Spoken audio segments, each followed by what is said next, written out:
The House of Mystery presents Inside Writing, the radio show where authors discuss their writing process in all genres.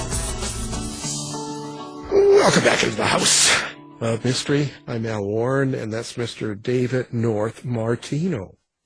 It is I, Al. It is I. It is I, see? It's my full name again. Yeah, it's the end of the polite week. Remember that? This is for the Friday show, so it's over. And next week is going to be tough. 2 whips. Double whip. Double whips. It's wax on, wax off. Exactly. You know? And that's, and speaking of whacking, I still can't help talking about the Gwyneth Paltrow thing, you know, and not the thing is her lawsuit. I mean, it's probably BS, and I don't care. But just that website and the goop and all that stuff. My God, I couldn't believe. You got to get one of those candles. Oh, yeah, they sold out. Yeah. Oh. So, but they have the vaginal insert balls, you know, those granite things that you can stick up. And I was thinking of maybe getting one of those, but they sold out. Don't they have the roll-on still? Well, yeah, but you know, roll-ons, you know, come on. Yeah. I don't even like roll-on. So it's just, what am I going to do with that? Anyway, I'm disappointed. So she's stuck in court dealing with this instead of making new candles. And the ozone machine is great. I've had that up my butt now for 3 weeks, and I've never felt better. And you sound like you're feeling better. I'm getting there, I'll tell you. It cures everything, you know, like that other guy said. It cures everything. Cures everything. Why haven't we been doing this? God, you know. Well, now speaking of goop and Gwyneth Paltrow, we're going right into horror, and just laugh. That's the segue. You're slow, yeah. Okay, so now today we've got a horror writer, and he's written a book. He's written a few books, it looks like. We're going to get into the mind of Mr. Michael Clark. So thank you for being here. Well, thanks for having me. Glad to be here. Well, hopefully at the end of the show you say that. Well, I won't say it out loud if I'm not happy. So Hell on High is the new book. It's got an interesting name. It's got a great look to it and all that. Let's talk a little bit about that. How did it come about? It came about with my fascination for Mount Everest and the way if you climb the mountain and you die up there, they're going to leave you. It's just, it's too difficult to get you down, and some of these bodies over the years became landmarks. So there was, everybody that summited from the south side of the mountain would crawl past Green Boots, as he was known, and just the picture of him, I think he's missing now. Somebody threw him off the mountain or something, but he was up there for about 10 years, and he's frozen. His coat is fraying in the weather and fading in the sun, and he's hard as a rock, and the snow is just like blowing over him. Like, it looks like, better than any kind of a Hollywood movie could decorate a set. He's just part of the mountain. And I wanted to kind of capture that in the pages. So that's what I started with. My wife is Brazilian, so her cousin said, "Hey, you should there's a lot of black magic in northern Brazil, and it's called macumba. So you should start there." And I'm thinking, I didn't want to, write about voodoo, because I don't know anything about that really, and I know more about Brazil than I know about New Orleans. And I didn't want to go to Salem, Massachusetts, because they weren't really, witches there, and even though I used to live in Salem. So I kind of put the two together, and what it is in the end is it's an adventure. It's a couple of adventures. This I have a heroine. Her name is Juliana. She starts in Brazil. She's forced to leave because something terrible happens. She leaves her sister behind, her little girl, and then she starts working in the United States to rescue her. And in the meantime, she meets a mountain climbing guy. She has learned that she has a talent for hiking and mountain climbing, and he's got some connections. And the story takes place in the 70s, and it turns out that she could become the first woman to summit Mount Everest. So we're in 3 continents with this one, and it's all over the place. My previous story was a haunted house, so it was quite a different experience. Yeah, sounds like it.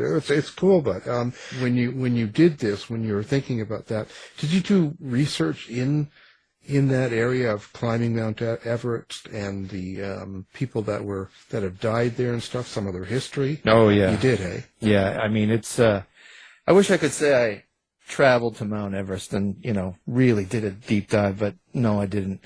I did like what probably most of us do. First of all, I already had a fascination with Everest. I've read Into Thin Air a couple of times. I've read Sir Edmund Hillary's book. I love all the little specials and YouTube videos. So I already had a fascination, and then I just did a deeper dive. There are a lot of people, a lot of amateurs that film themselves just walking to base camp, and I watched like 3 or 4 of those, and these are people that are they start off laughing and having fun, and then they get closer to base camp and it's freezing and they start getting headaches and maybe food poisoning, something like that, and it's hell on earth, and they're only at 17,000 feet at base camp. But 17,000 feet is also the highest point in the Alps, so there's no messing around up there. Yeah, that's crazy. Or you could have gone up there and just and died and then used that as the. Some do. A lot of people do. Like now, there's like 300 deaths up there. And most of them are up there, although I've heard that they're starting to clean them up, especially on the Tibetan side. The Chinese are, getting rid of the landmarks. And, and then I also heard recently that they're starting to do that on the Pali side, and it costs between $40,000 and $80,000 to get one body down. Wow. No wonder they have to. No messing around. But in the 70s, like nobody came down. It was you die up there, you're staying. Right. Well, couldn't they send Wonder Woman up there? Or? Well, she doesn't have a coat, so she would need to cover up. When those people go up there and they die up there, do they not have any family or relatives that will pay to bring them down, or they just didn't? Like, why is there so many? Yeah. Do you have Hulu? I mean, there's one on Hulu that's brand new, and it's like got the most modern, camera equipment and everything. I mean, it's just beautiful. I mean, if you want to get a real sense of, not like I've been there, but yeah, it's the best sense of what it's like to climb through the Khumbu Ice Fall and see how big these things are that could fall on you, or just how big the valley is. And it's really captured well. And this guy, he's up there looking for his dead brother, and he leaves his beautiful wife and 2 young kids behind to do it. For just to find a body. I mean, you could be another body. It's just, it's nuts. And a lot of these guys are, family men, and it's just they're driven. They're driven to climb this stupid mountain, and they risk everything to do it. And there's so many stories, and most of it's on YouTube. Just people that got lost overnight. They have to bivouac, no tent, overnight, and then somehow this guy survives, and it's nuts. It fascinates me. I can't believe people do it. Yeah, neither can I. But every day that you're alive over the years, you start to see how unusual a lot of people are in this world that we're living with. So, in a way, I'm not so surprised, but it's kind of crazy. How do you get into the mindset of these characters? Like for instance, Juliana, the 19-year-old Brazilian. How can you get in the mindset of someone like that enough that you can write their character and dialogue? That's a good point. A good question. Well, I think I pictured my wife as her. Pictured her being younger. So you kind of have like a model for. I borrowed one of the names from my cousin, and so I've been to Brazil. I've spent about a year of my life there, on and off. I can speak Portuguese like a baby.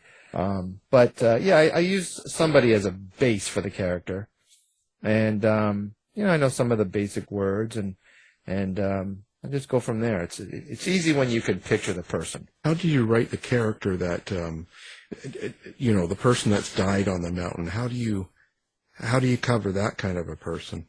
In this book, we don't really cover a corpse that's already there, although they do pass them on their way up the mountain. And without getting into spoilers, you'll get to know somebody before they die on the mountain. So the character is alive and breathing, and already kind of fleshed out, so to speak. And then something happens. Well, did you find when you were doing your research what drives people to climb Mount Everest? I'm still shaking my head. I mean, it's just watch one of these base camp videos. Like it looks like it's going to be fun, and everybody's bumming by the time they get up there. It's just like, why would I want to spend not only all the money to get over there, but then you're going to get sick basically, or you just really have a bad time, or at least freeze to death. They're staying in basically plywood boxes. That's the tea house rooms. It's just the worst of the worst, and crapping in a hole. So it doesn't sound fun at all, except for hey, I did it. Wow. That kind of a thing. And then people just go the rest of the way up the mountain just because it's there, and that's a famous quote from Hillary. When you're putting this together, I see. Something I always ask is so. Do you start with the characters? Do you start with the story? Or do you start with the setting? And it seems like all three have their important parts to the story. And it sounds like you kind of had the idea. How do you typically write a book? From a scene, from or the one thing that I want definitely to be in the book, like in this case, the dead bodies on Everest. Some people go missing. Mallory, they found him a while back, but his climbing partner, Sandy Irvin, is still missing. They just can't find a lot of these people. Yeah, I start with a scene or a couple of things, and then I build around it. I obviously Brazil was another part of it that I had to connect the two, and it's not really like I'd say that the Everest part of the book is about a third of it. There's a lot of the first part is about Brazil. The second part is being in the United States. Like I said, it's an adventure, and they've got to get from point A to point B, and there's a lot of setup. But in a haunted house, there could be something around any corner. In this one, that tension of a haunted house is not there, but the adventure of it is. Like, first of all, the immigration part was also taken from YouTube and real life illegal immigration. People crossing borders. They have to. If you start in Brazil, you've got to cross 11 borders, and the worst part of that adventure or journey is a jungle in the border of Colombia and Panama. Not only does it have jaguars and crocodiles and every insect known to man and snake, but there's also a drug running guerrilla army in there that will kill you for no reason. And this is real, and you could watch any one of these videos on YouTube too, and it's just real life people that are so desperate.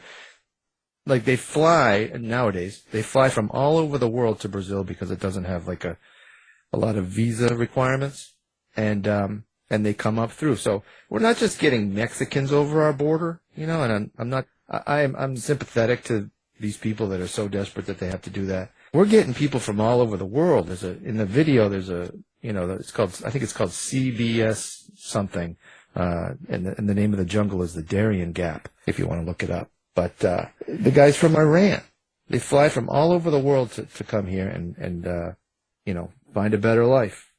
And it's really sad, and it's really, really dangerous. It sort of sounds like Texas, Well, I have them coming up through Arizona, but the thing that you're talking about, the news this week. Yeah. Well, my son was recently stationed in El Paso, and he used to look across. I haven't asked him yet, but I know he could see one of those camps. I don't know if it was on the El Paso side or on the Mexican side, but he could see one right out of his window, and that's where it happened. Like, I think it was in Mexico, but I don't know if that was the one he could see or not. But yeah, it's exactly like that. And one thing I did do, I was invited to a wedding down in Puerto Penasco, Mexico, and we had to fly to Phoenix and drive down through the Arizona desert and through this town called Sonoita, Mexico, and then drive all the way straight through Mexico, which I was nervous about because I've heard it can be a little bit nerve-wracking. And there's like a beach resort, and then when you get there, you're okay. So I was able to see that part of the land and where people really do sneak over and what it's like. And I'll tell you, it's big. That desert is big. And God bless anybody that has to do that. Yeah, it's crazy. It sounds like, okay, so this is a horror and an adventure, I guess a thriller in the same time. Did you write this completely out of, for entertainment purposes, for a story, or is there something more to this? Do you have some like social commentary? Well, it doesn't have to be social commentary. It could just be some meaning, and it maybe a meaning for yourself or to you. Like sometimes people write a story and it means something to them. It might not necessarily mean the same thing to the reader. And plus, things develop, like, commentaries, or you might say a subtext, but that sometimes happens organically, like it wasn't intended, but just it came out of the story. So do you think, is there something like that attached to this? Not really commentary, except I do write, something about, why did I choose Brazil? Because I don't know if you heard about the controversy of the book American Dirt, written by a woman, like a white woman that says she was married to an immigrant. It was picked by Oprah Winfrey to be her, in her choice of the month, or however she does it.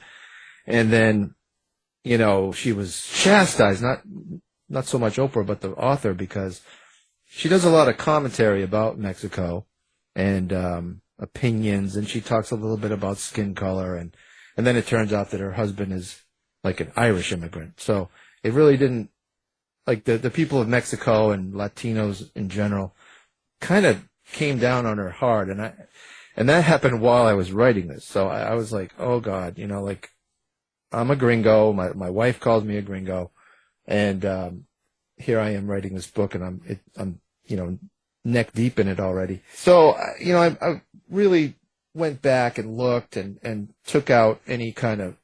I don't think I had much commentary. I just wanted to start it in Brazil because I know more about Brazil than, like I said, there's black magic there, okay? And I don't know anything about voodoo or Santeria or any other kind of black magic. So, but I've been to Brazil and I've seen these offerings left at crossroads, and I've been to the beach on New Year's Eve and I see, people practicing macumba and throwing white flowers into the ocean for Iemanjá, the goddess of the sea, and it's a real thing. And we have a friend here, a Brazilian friend that lives in Massachusetts here too, and she helped me with those with the macumba part of the book. She practices it, the white magic part. So her name was Jeanette. No, as far as I wanted this to be fun. I wanted it to be a fun book. It's not really any kind of a social commentary, but it's as real as I could get it. I tried to get the atmosphere of the immigration part, the atmosphere of the Everest part. I haven't even mentioned why she had to flee Brazil, but it's got something to do with black magic. And, there's some supernatural entities in the book as well. And I know it sounds like it's all over the place, but it is an adventure. I think it's unique, and it's something that you haven't read before. And I do believe that it's a little bit better put together than what I might be making it sound like right now. No, it sounds fine. It's how did you get into writing this book? Like, what led you to this idea? Was there a particular incident or something you saw? Yeah, I had a dream that my wife was frozen solid. I used to work in a seafood restaurant, and we used to get this frozen swordfish, right? Like a whole swordfish, except for the head. And it's, it's like a 80-pound baseball bat, It's hard as a rock. And I had a dream that she was frozen solid like that, and I had to pick her up, and she wouldn't move. And I've seen a couple videos on YouTube of, removing a dead body, and they are just like, they look like, you're pulling a shrimp out of the freezer, They're just stuck in in the exact position they died. So I did have a dream about that. I'm like, yeah, and I've always had this fascination with the dead bodies that don't move up there. And then, just married it to the Brazil part. And then if I'm going to write something supernatural, I really like ghosts, and I like witches or black magic kind of a thing. I'm not so much into demons or, stuff like that. I do like serial killers, too. I saw you did a bunch of stuff on serial killers. Yeah. But I have yet to write a novel about them. One is in the works. I'm halfway into another novel now, and I was inspired by I'll Be Gone in the Dark. I always have this eternal fascination, like, why? And I can't wrap my head around it. Do you feel like you've gotten closer to that? No, I've gotten to realize that there is no difference. Usually when you meet a killer, if you didn't know they were a killer, you probably wouldn't know it. You know what I mean? Yeah. They're so, usually the real serial killers, the majority of who is involved in that kind of world is a very average person that you would have no idea was the killer. It's kind of, I don't know if it's glorified or made something spectacular, but most serial killers are not Hannibal Lecter, so to speak. They're not like this well-educated, well-traveled, and they can tell you all the fine wines and all that. They're usually not that type of a person. They're just they're Joe Blow down the road. That's what everybody says. I never would have known he was so normal, that kind of thing. Yeah, and that's the true. And when you meet them, that's generally what you find. How did you get involved in writing? Period. Like what? Because you weren't a lifelong writer, right? You didn't start this when you were 6 and just. No, I'm older than most of the writers. I think I'm 57, and started at like 52. And I think I was just sick of seeing reboots in movie theaters. If I could direct a movie, I would, but I know it takes, millions of dollars and tons of people, and the learning curve is just too much. So I figured if I could write a story, it only takes me to do that, and then, maybe it'd be picked up someday like Paul Tremblay's, Knock at the Cabin at the End of the World. And, that would be the ultimate dream. But I know the odds are against that. And so it was born out of like, why are they rebooting Pet Sematary? It's like it's almost the same movie, and Batman. Why do we have to see some? I love Batman, but they're ruining it.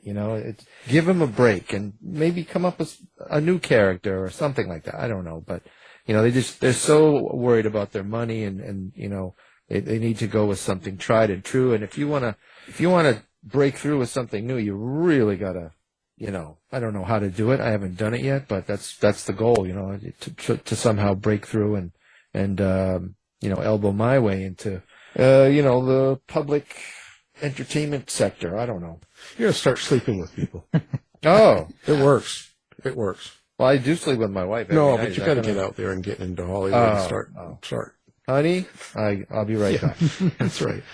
No, it's a tough business, and you never know. There's no answers to it. There's no answers. You just got to focus on what you do. Yeah. The more you can focus on your writing and not so much on the noise around you, I think the better you become and the better at it you become, because there's so many distractions, and the more popular you get, the more distractions there are. And that's what you've got to learn to avoid. It's quite a balancing act, but before you know it, you'll be Stephen King. Hey, he's got a couple of books out, and I think he's got a movie out. Yeah, Steve King. Yeah, I think I've heard he's hard to find, but I think you can find him in a bookstore or two. I actually met him. I met him 40 years ago tomorrow. I have a signed copy of Christine. I was 17 years old, and I forgot it's tomorrow, but it's 3/31/83. And so I asked him, I said, what do you what's coming up after Christine? He says, well, it's a book called Pet Sematary, blah, blah, blah. So that's my little Stephen King story. Yeah, you should have told him, llisten, forget it, stop. You don't know what you... I should have told him that to not okay the reboot of the second movie. Oh, I think it's at a point where he doesn't care, and as a writer, it's out of your hands. No. When things get optioned, they option it. They have control. You have a lot less control over what they're going to do with your book. Yeah. True. Until you become a big shot like he is now. Back then, he probably didn't have that much say, and it's a good amount of money, and you take it, and you don't worry about it. Yeah, he doesn't like Stanley Kubrick's The Shining. Yeah. I know that. Yeah. Well, it's all kind of relevant to what you are and what you're looking for. I mean, there's so many formulas now. Like, I couldn't imagine, like, we've talked to a lot of writers that do scripts and writing for a lot of the series out there right now, and everything's formulaed. They're under such pressure, and they got so much to do. They take a lot of other formulas used in other stories and kind of rework it for the new one. That's what I'm sick of. Maybe I'll never make it, but I wouldn't be able to write that because I'd be a hypocrite. No, but if I can say you're right, in your mind you sit there and go, I couldn't do that. That's right. But I know a lot of them, and what it is when you get in the place, they're like you. They've been working, and they've got, maybe longer than you. They've been doing it since they were 30 and still haven't really made it, so to speak. And all of a sudden they get a really good script comes along. The pay is great, and the regular amount of money, so you take it. Yeah. Knowing that, wow, this is all of a sudden you go from making, whatever to $150,000, you're like, okay, you just jump. And you can put it on your resume and keep working.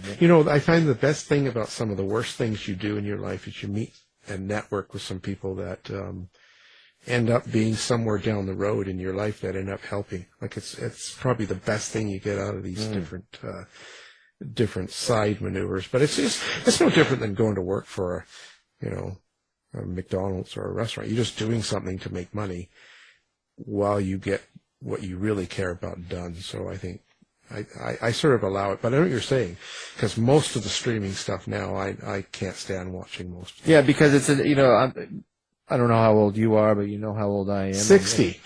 Okay, so we're like same generation, and we know that there's a new generation every 10, 20 years or whatever it is, and they're just going to say, hey, they haven't seen Batman yet, and they're going to, kick out a Batman, and, just because that generation hasn't paid to see Batman yet.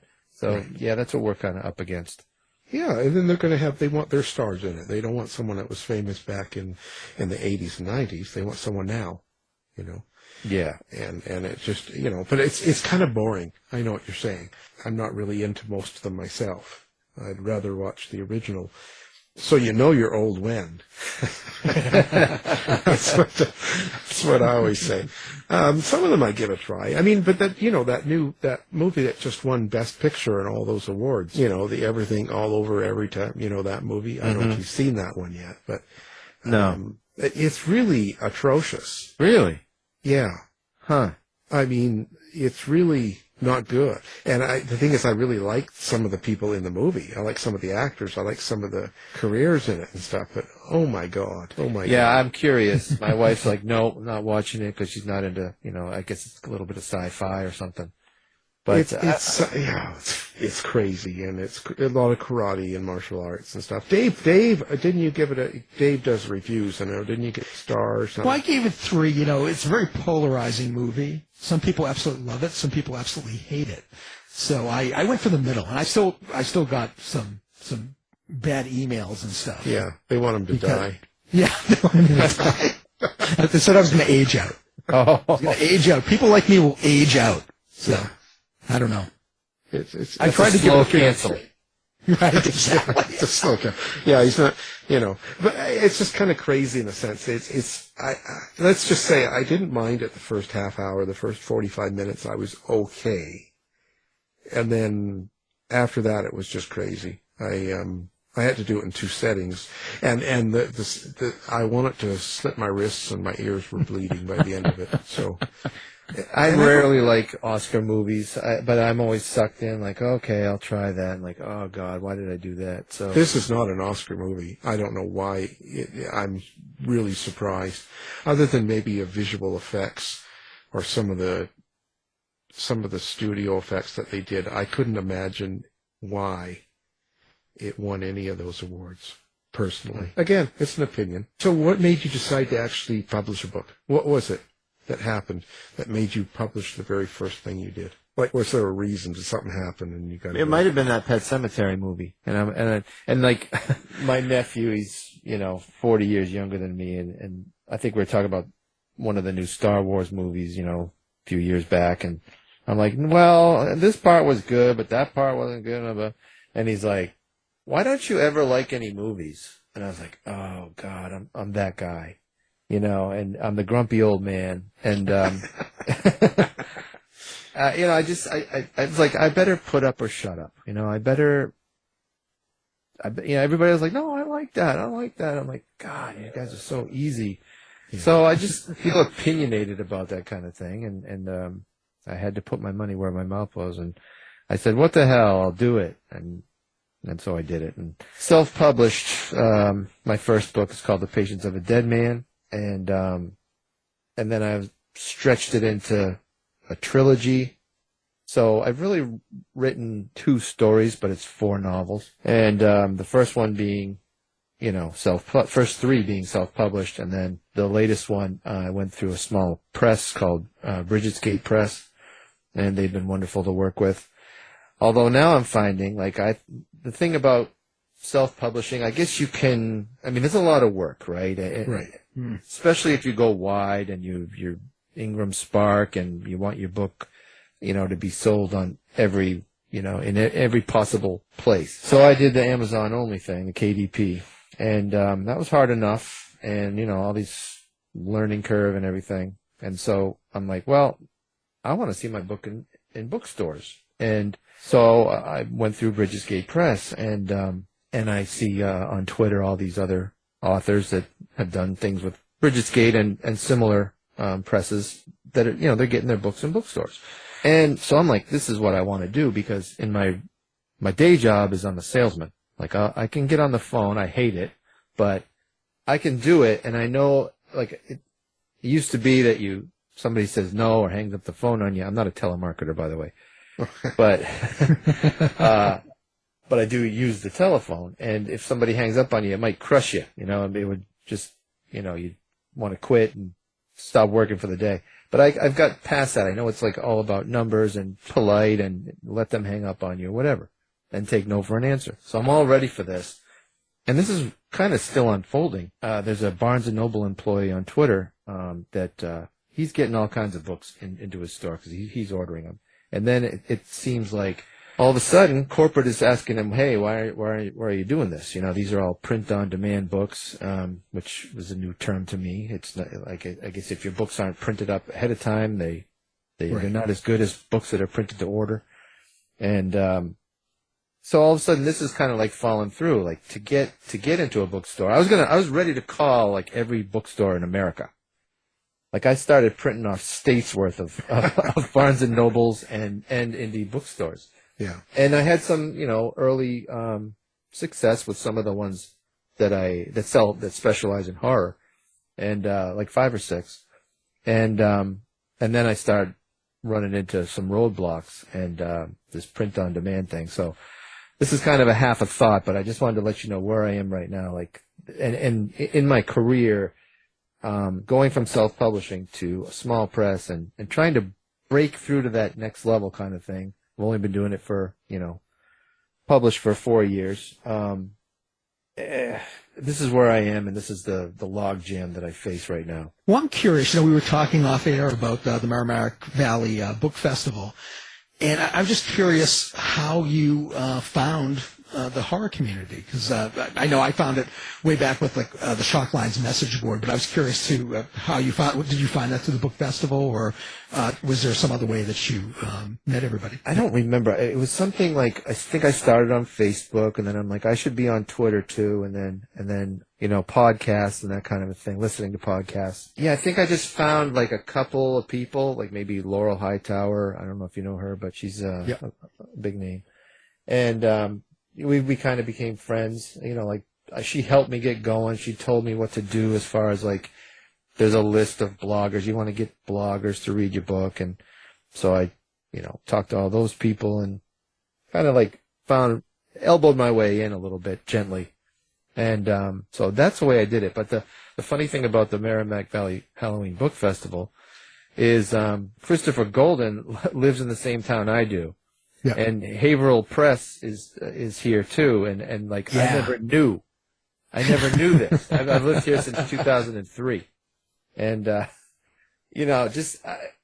I'm my story is going to change the world. I'm going to write something fresh and new, and then then I realized that, tons of people are already doing that. I just had never heard of anybody, like I just my bad, But there's so many people are writing books. But yeah, so I had the gall to call the library and say, hey, I want to get a table. Can I talk to Christopher Golden? And now that I know he's New York Times bestselling Christopher Golden and all this stuff, I'm like, what you don't know. Like, even though I was 52, I was acting like a dumb kid. Yeah, but it's just one of those things. You live and learn, right? You're going through it, and that you're never going to know until you do it, type thing. Yeah, you don't know what you know, and you're making mistakes, and sometimes it works out. Like, he's probably looking at me like, this guy wants a table, Yeah. So, well, but I got a table for the first time this year. Yeah, but you don't know till you ask, right? You don't know till you get in there, and that's it. And start. You got to take your swings, and just don't be obnoxious. Well, yeah, just you get in there and you just want, the worst they can do, right? Really, is just say no. Yeah. Right.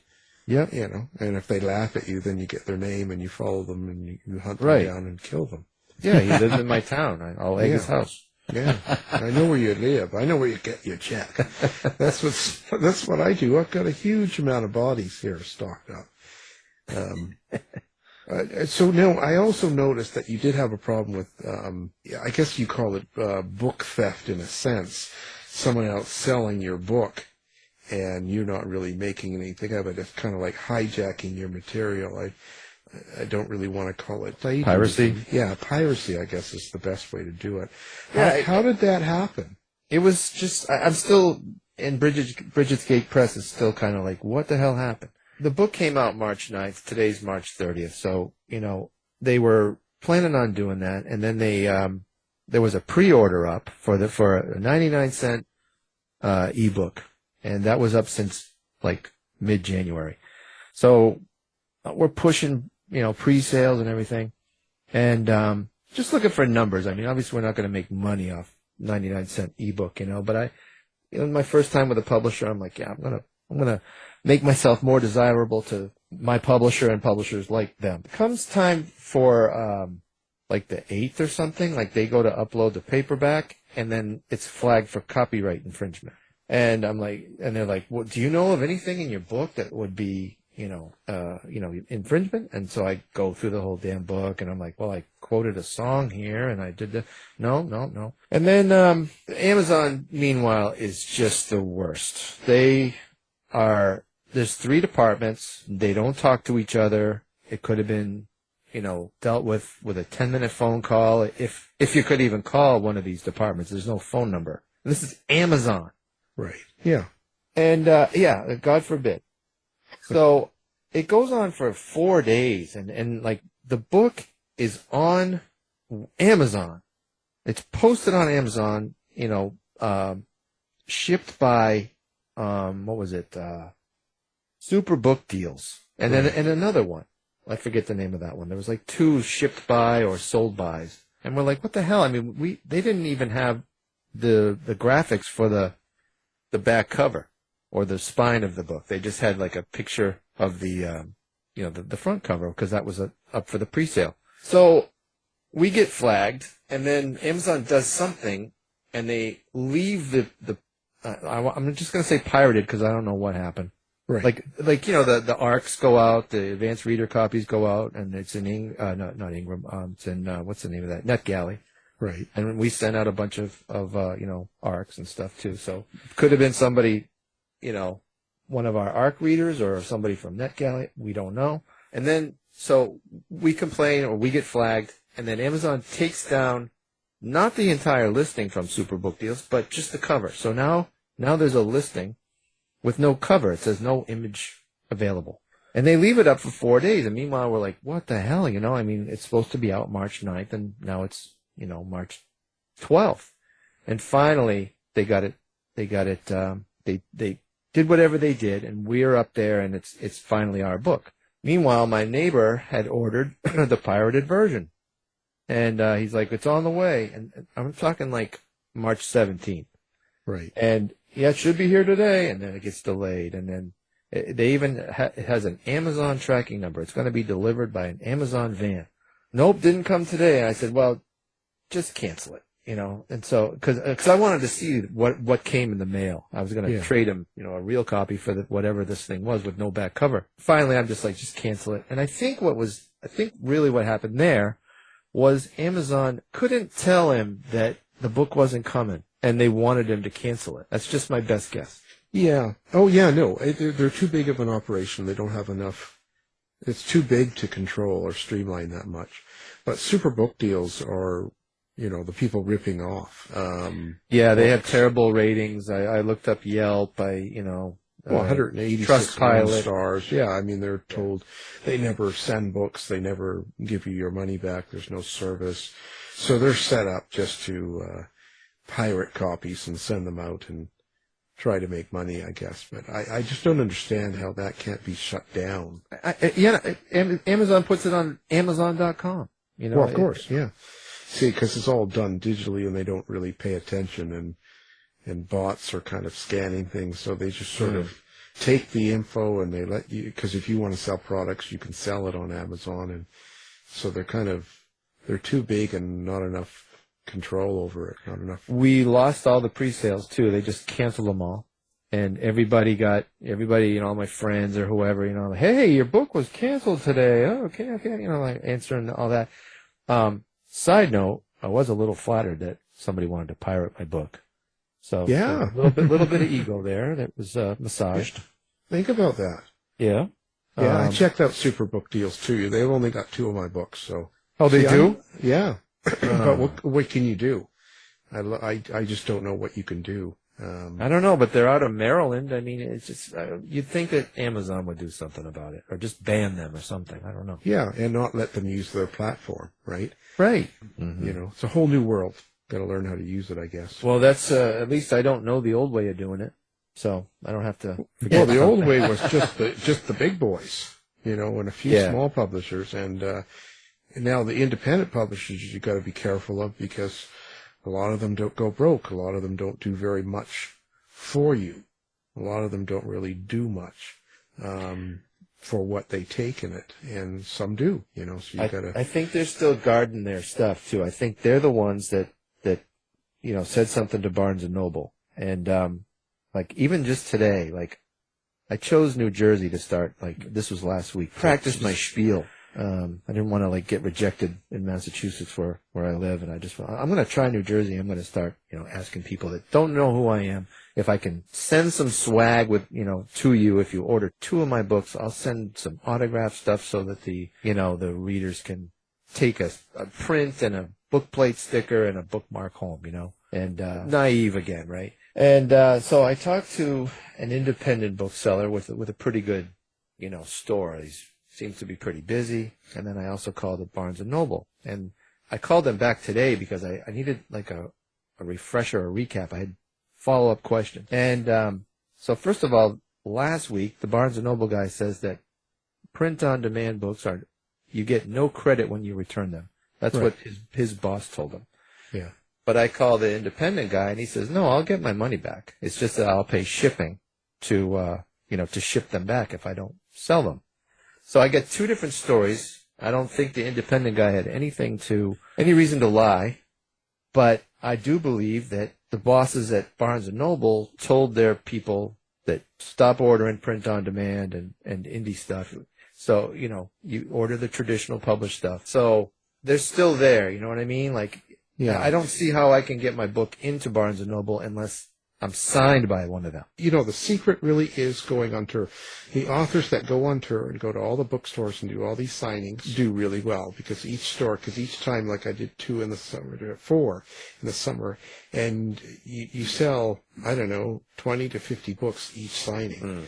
And you do that, over 6-8 signings, you're starting to sell books, and in different regions, and all those stores will keep ordering your books. You know what I mean? Yeah. You just got to break the seal kind of thing. You got to break it and go to a suburb of the closest city to you, and hit a smaller Barnes and Nobles and maybe an independent bookstore. You got to get some sort of break in, and you can. Yeah, exactly. And you got to spend time doing what you're doing, and you get better at it by trial and error, and yeah, As long as you're I'm old open enough up- to know that. I'm just exhausted thinking about it. Yeah, that's right. I mean, just focus. There's so much to it, and you just focus on what you can. Get out there, do the best you can today, and try not to think of anything else, and try not to get sidelined with stuff. Just kind of go, well, I want to get a book signing done. Where can I do it? And focus on that. Figure that out, because there are places that will do it, especially if, let's say, someone does say it's an independent bookstore and they go, we don't like to have signings with print on demand. Just say you're going to bring your own books, or that you guarantee, you'll take returns, because it'll come. You can print them on demand yourself. You can pay for Ingram and order 50 books and pay cost and take them in with you, and that's what a lot of authors do for shows, right? I guess, yeah. Actually, I think they did that at the Merrimack Valley Halloween Book Festival. Well, that's what. Yeah, if we're going to do a show here, that's what I would do. If a publisher's involved, a lot of times they'll do it for you. They'll print up. You see, and that's kind of an advantage. If your publisher prints the books and sends them, then sometimes you can get in other stores that just print on demand. Yeah, that's part of what I'm learning. Just like, okay, well, a little bit of a roadblock here and there, whatever. Let's talk about how people find Michael Clark. Like, where are you on social media? You have websites. Where do people find him? I try to keep it simple. My website is michaelclarkbooks.com, and that's Clark with no E. And I am Mike Clark Books on Twitter, and pretty much Michael Clark Books everywhere else. Fantastic. Of course, now we're going to have that up on our website as well. People can find you with one click, so we're all set. Again, your new book is called Hell on High, and our guest is the author, Michael Clark. Thank you for being here. Thanks for having me. Thanks, Michael. You've been listening to the House of Mystery radio show. To find out more about our guests, hosts, or shows, go to www.houseofmystery.com. Show's over for now. Was it as good for you as it was for me? Yeah. Good night.